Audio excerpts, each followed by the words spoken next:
want to follow, you can again go with spec. So this is how the console looks like. Down there, the bar that you can see, it's for giving your prompt. So this is one. We'll go to next and you can also see what model it uses. It's Claude Sonnet 4. Okay, now it's demo, but I have converted my demo into screenshots so that it's easier for you as well.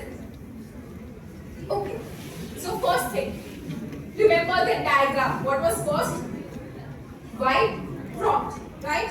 So first thing, you have to give a prompt. On top of it, if you can see, I have to create a to-do list so that I can keep track of my activities and also it motivates and reminds me of completing my tasks.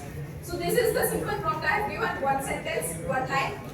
Now, what Kilo is doing? First, it is including steering document. What is steering?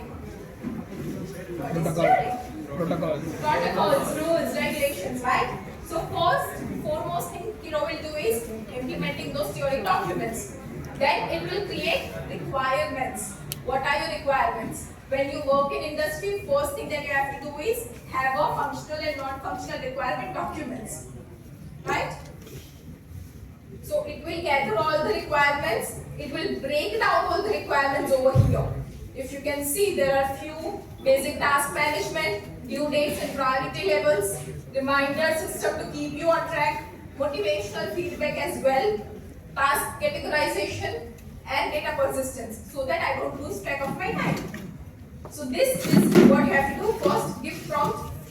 Next, we have heard that it is creating a requirement list, right? So here you can see all the requirements. So in this screenshot, we can see the orange arrow. It gives us requirement 1, user story.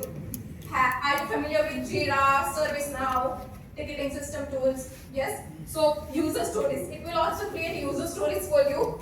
And what are the acceptance criteria? HackerRank. How many of you have done HackerRank? We have some test cases, LeetCode, HackerRank, right? We have some test cases in place. So this is